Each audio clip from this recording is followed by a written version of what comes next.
Every person faces problems, but not every person knows how to face them. The difference is not in the problem itself, but in the state of the one who stands before it. There is one powerful shift, one practice that can change how you meet any challenge. To tackle any problem with power and grace, the first movement must be inward, because before any action there must be stillness. Before any solution there must be clarity, and before any clarity there must be a pause. This is the first and often the most overlooked discipline, to simply stop, not because you are giving up, but because you are choosing to see, not through panic, not through noise, but through awareness.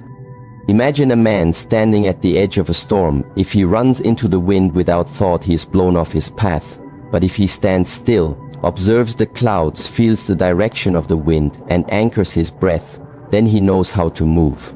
This is how the Shaolin tradition teaches us to respond to challenge, not with reaction, but with reflection. This space between what happens and what we do next is where transformation lives. In our modern lives, we are conditioned to respond instantly. We answer messages without thought, we argue before listening, we make decisions with tension in our shoulders and fire in our chests. This habit becomes dangerous when we apply it to our real problems. Because real problems demand presence, not panic. They need you to be there fully, not half here, half lost in thoughts that belong to yesterday or worries about tomorrow. So when a problem comes, breathe. Allow yourself to feel the first wave of discomfort, but do not move, do not speak. Let the silence rise like a mountain before you. In that space, you begin to see differently. The situation slows down, the pieces reveal themselves. Instead of one big monster, it becomes a collection of smaller challenges, each with its own shape, its own truth. The breath is your first ally in this pause, not deep for show, but deep for understanding. Place your attention on it. Feel it move through you like wind through a forest, steady, natural, unforced. With each breath you step back inward, and what you begin to notice is that many problems are not as solid as they first appear. They are made heavier by your thoughts, by the stories you attach to them, by the identity you tie into them. I am the kind of person who always fails. I can never get this right. These thoughts become weights. But when you pause, when you return to the breath, the weights begin to fall away. Now you are no longer reacting from the past or projecting into the future. Now you are here, only here. And this is where power returns. This is where the path reveals itself. A reactive mind cannot see options. It sees only threat. It screams, act now. But a still mind watches, it listens, and then it moves, not fast but precise. Like the crane that waits above the river, still for hours until the right moment, then it strikes. People confuse action with progress, but without presence, action is just movement. A leaf in the wind has motion, but it has no direction. This is why the pause matters. This is why stillness is the most powerful form of control, because it means you are choosing your path, not being pushed along someone else's. It takes courage to pause because the world is loud. It tells you that fast is better, that answers must be immediate, that not knowing is weakness, but the Shaolin tradition teaches something different, to not know and still be calm. That is strength, to face the unknown and not reach for distraction. That is mastery. When you pause, you reclaim your energy, you gather your spirit, and you prepare yourself not to fight the problem, but to meet it fully awake.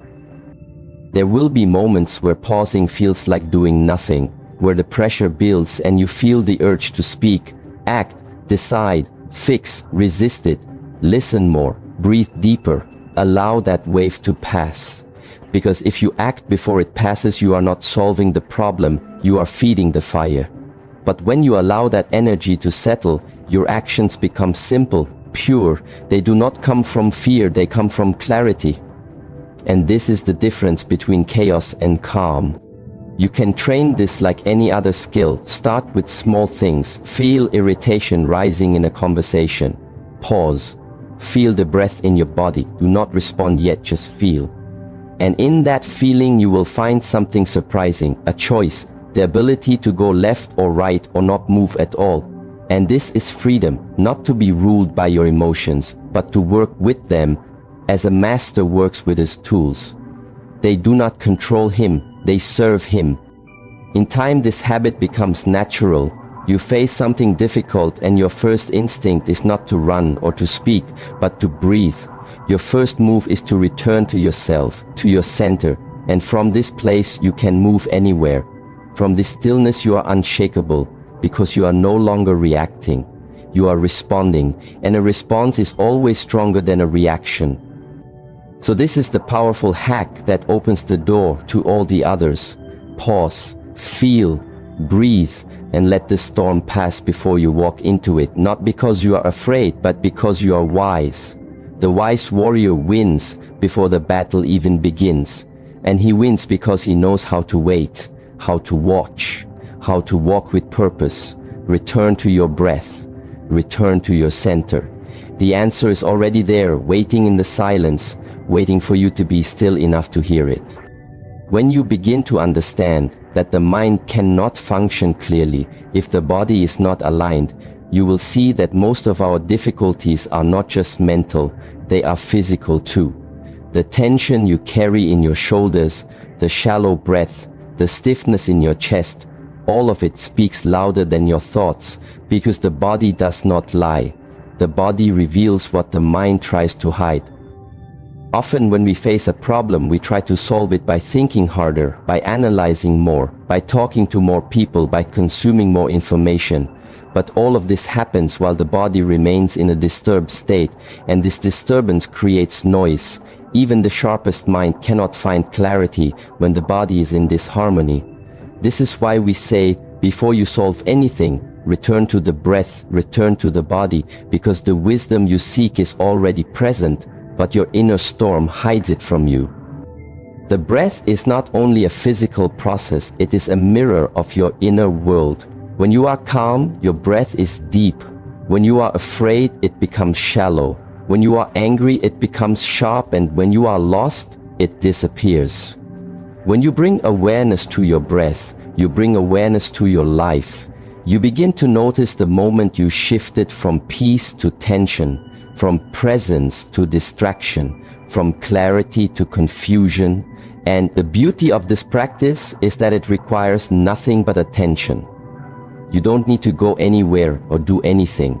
Just feel your breath where it is right now and follow it. In our training at the monastery, we begin every practice not with movement, but with stillness. We sit, we breathe, we align the body, not to look strong, but to become aware of the energy flowing through us. This alignment connects body, mind, and breath. When these three are in harmony, the impossible becomes possible.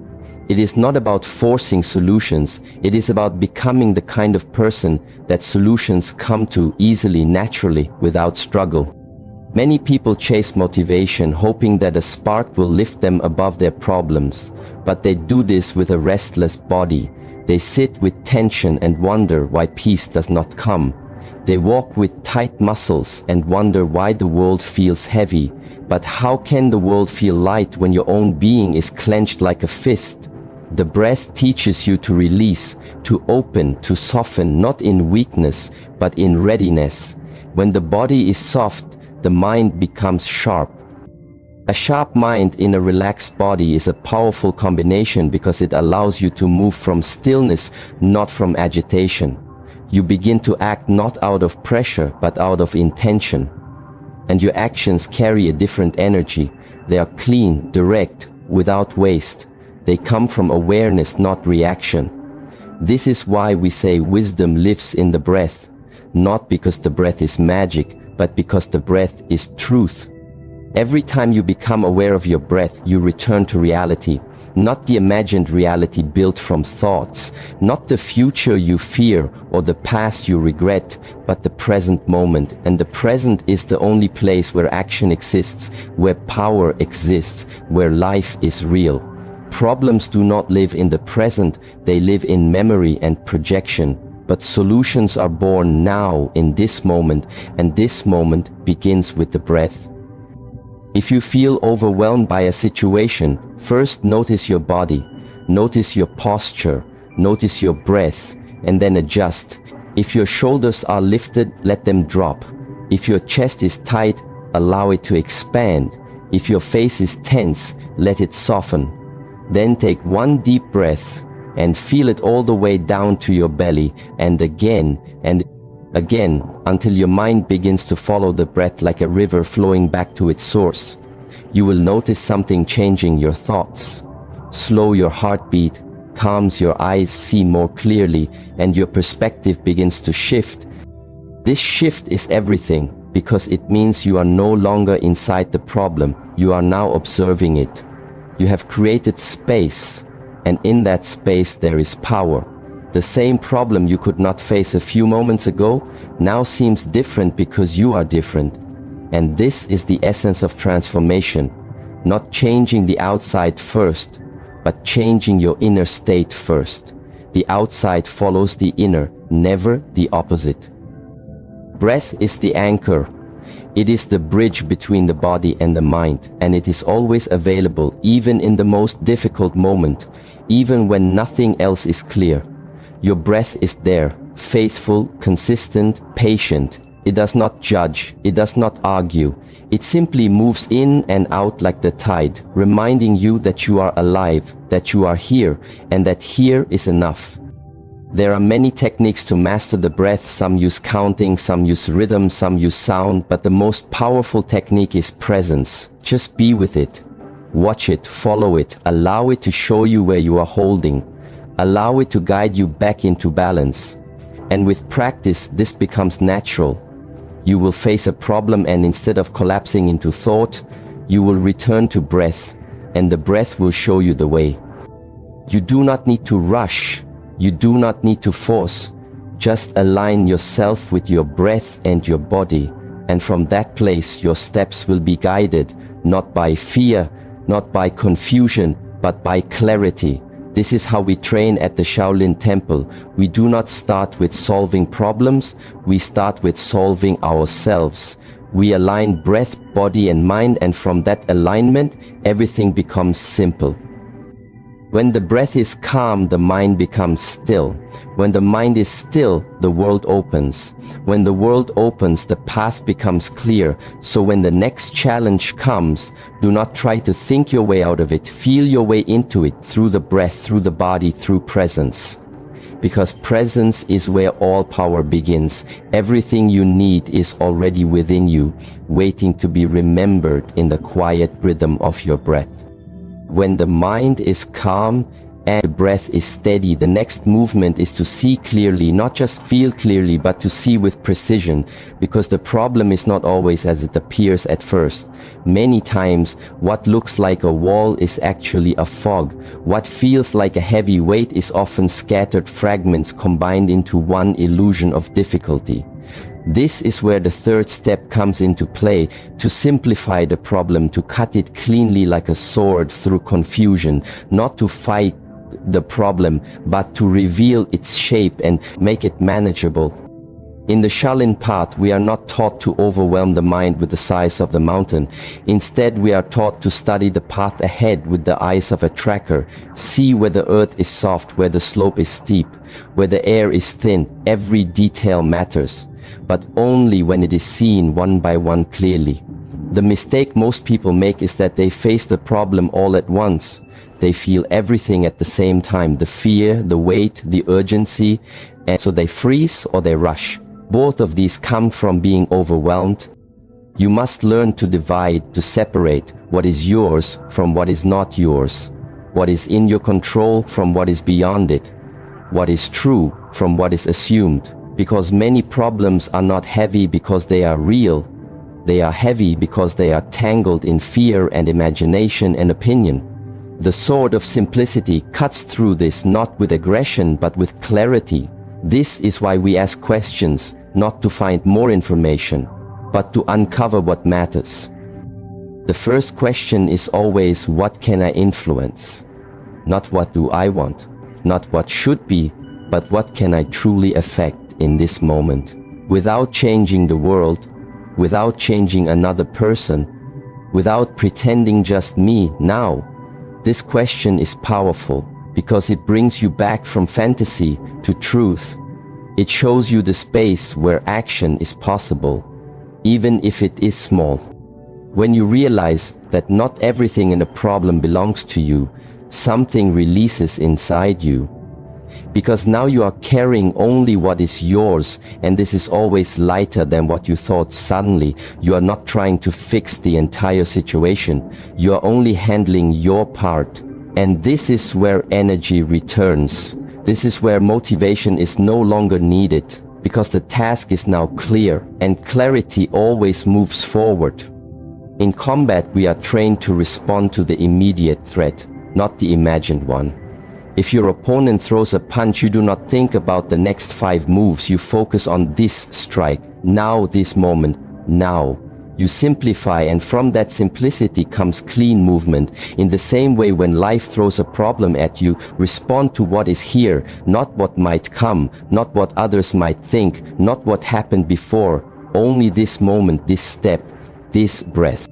Sometimes the act of writing the problem down on paper already begins to untangle it. When you see it outside of your mind, it loses some of its force.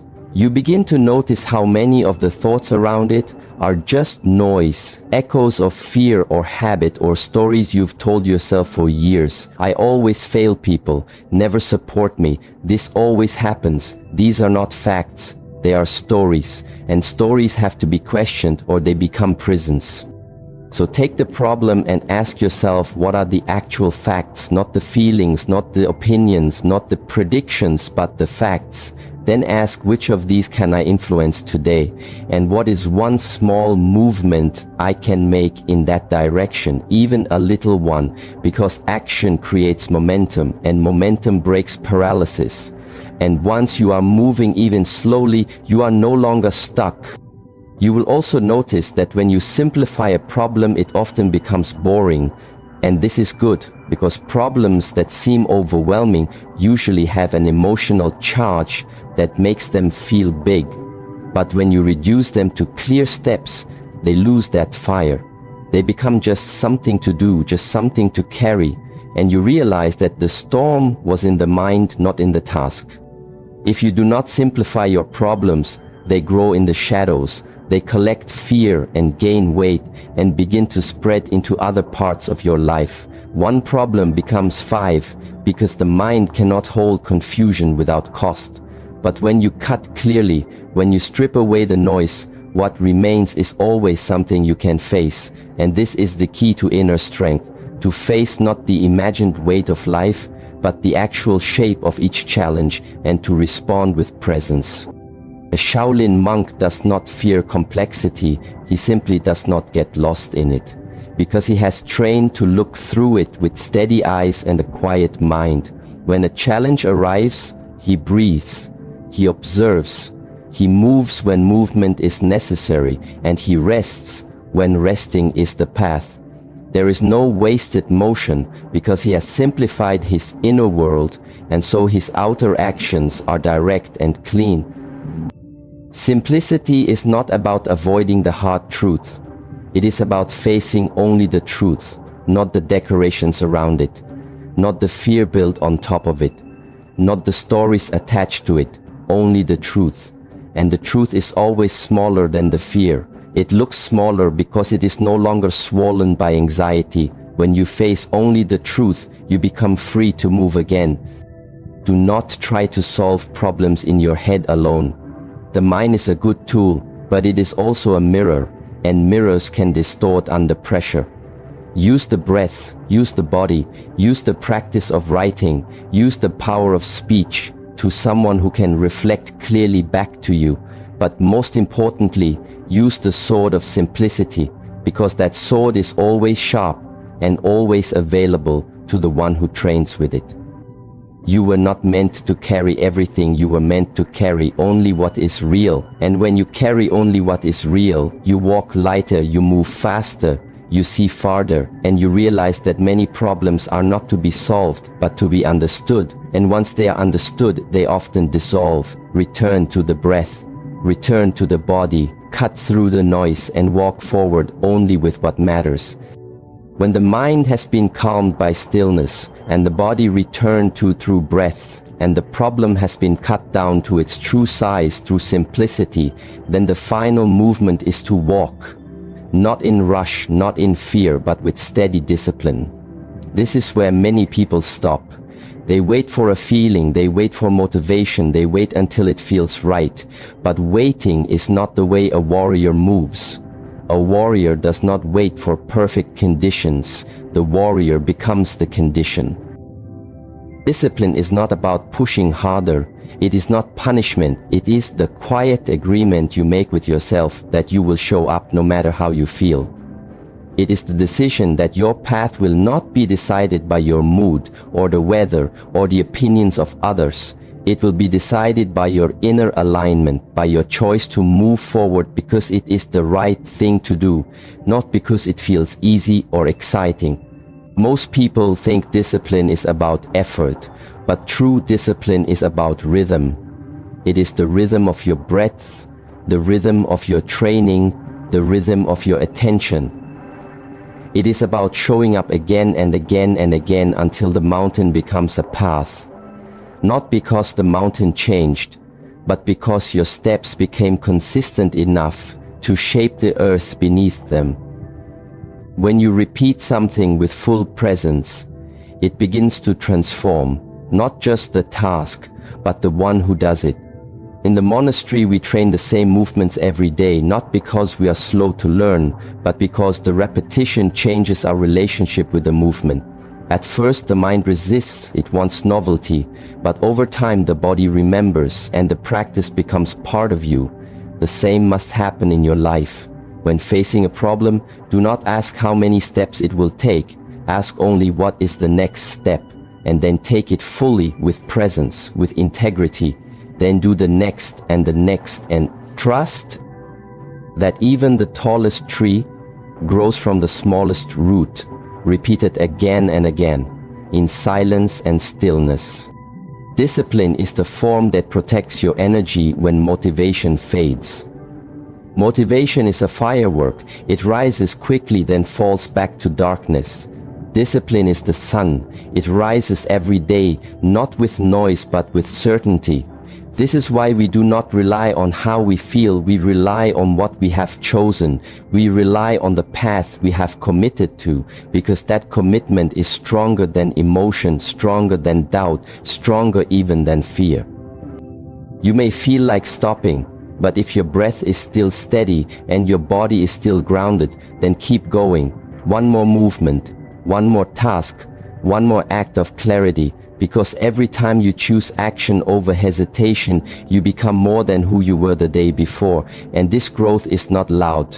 It is not dramatic. It is quiet. It is slow. It is real. There will be days when the mind says, I don't want to. There will be moments when the body says, I am tired. There will be times when nothing around you seems to support your effort. This is where discipline becomes your greatest teacher, not because it forces you, but because it invites you to remember why you began. It reminds you that transformation is not one moment. It is a process that unfolds over many silent, consistent days. Every step you take in discipline rewrites your inner story. It tells the body, I am capable. It tells the mind, I am focused. It tells the spirit, I am committed. And slowly the problem begins to change. Not because it shrinks, but because you have grown in size. You have become the person who can face it, who can carry it, who can overcome it. This is what most people miss. They want the problem to be easier, but the way is not to wait for easier. The way is to become stronger, more present, more stable. And this strength comes only through practice. not sometimes but daily, like the flow of water, shaping stone not through force, but through time. In the Shaolin path we say, train every day not to be the best, but to remember who you are every day, the same movements every day, the same breath every day, the same discipline, because through this you become unshakable, not just in the temple but in life. When difficulty comes, you are not surprised, you are not broken, you simply breathe, return and continue, because this is what you have trained for.